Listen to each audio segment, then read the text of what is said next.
नमस्कार दोस्तों, स्वागत है आप सभी का आपके अपने YouTube चैनल आस्था शक्ति पर। आज मैं आप सभी को सुनाने जा रही हूँ लोहड़ी माता की पौराणिक, सांस्कृतिक और आध्यात्मिक कथा। तो चलिए आरंभ करते हैं। उससे तो लोहड़ी के बारे में कुछ बताना चाहती हूँ। लोहड़ी पर्व भी एक ऐसा महत्वपूर्ण लोक पर्व है जिसे विशेष रूप से उत्तर भारत, पंजाब, हरियाणा, हिमाचल और पश्चिमी उत्तर प्रदेश में बड़े श्रद्धा और उल्लास के साथ मनाया जाता है। लोहड़ी माता की कथा बहुत प्राचीन समय की बात है। उत्तर भारत के एक विस्तृत क्षेत्र में भयंकर ठंड और अकाल पड़ा। महीनों तक सूर्य के दर्शन दुर्लभ हो गए। खेत सूखने लगे, अन्न भंडार खाली होने लगे और लोग निराशा में डूबने लगे। शीत की तीव्रता इतनी अधिक थी कि नवजात शिशुओं और वृद्धों का जीवन संकट में पड़ गया। इसी क्षेत्र में एक धर्म प्रायण, तपस्वी और करुणामयी स्त्री निवास करती थी जिसका नाम लोहड़ी था। वह अपने त्याग, सेवा और मातृत्व भाव के लिए प्रसिद्ध थी। लोग उसे माता कहकर पुकारते थे।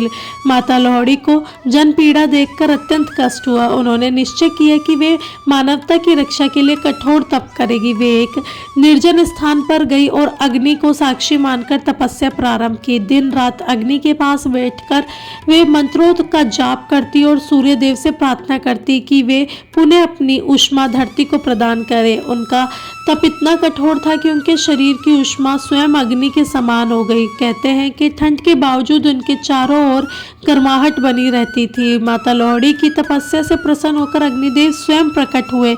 उन्होंने कहा, हे माता, तुम्हारा हृदय करुणा से परिपूर्ण है। तुमने अपने सुख का त्याग कर लोक कल्याण का मार्ग चुना है। वर मांगो। माता लोहड़ी ने विनम्रता से उत्तर दिया, हे अग्निदेव, जब तक इस धरती पर जीवन है तब तक कोई भी ठंड, अकाल या अंधकार से ना मरे। हे अग्निदेव, आप सभी की रक्षा करें। अग्निदेव ने उन्हें वरदान किया कि वे सदा के लिए लोक माता के रूप में पूजी जाएगी और उनकी अग्नि से जीवन का संरक्षण होगा। उसी क्षण माता लोहड़ी दिव्य प्रकाश में विलीन हो गई, किंतु उनकी ऊर्जा धरती की अग्नि में समा गई। लोहड़ी का पर्व का महत्व।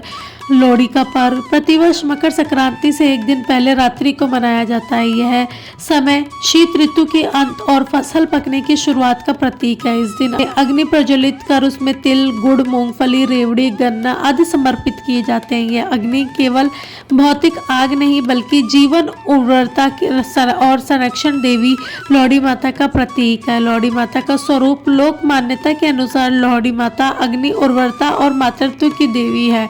उन्हें धरती की कोख में को ऊष्मा देने वाली, फसलों को जीवन देने वाली और नवजात शिशुओं की रक्षा करने की देवी माना जाता है। तो दोस्तों, यह थी लोहड़ी माता की कथा। आपको कैसी लगी मुझे बताइएगा। अच्छी लगी तो हमारे चैनल को सब्सक्राइब करें, शेयर करें और लाइक करें। धन्यवाद।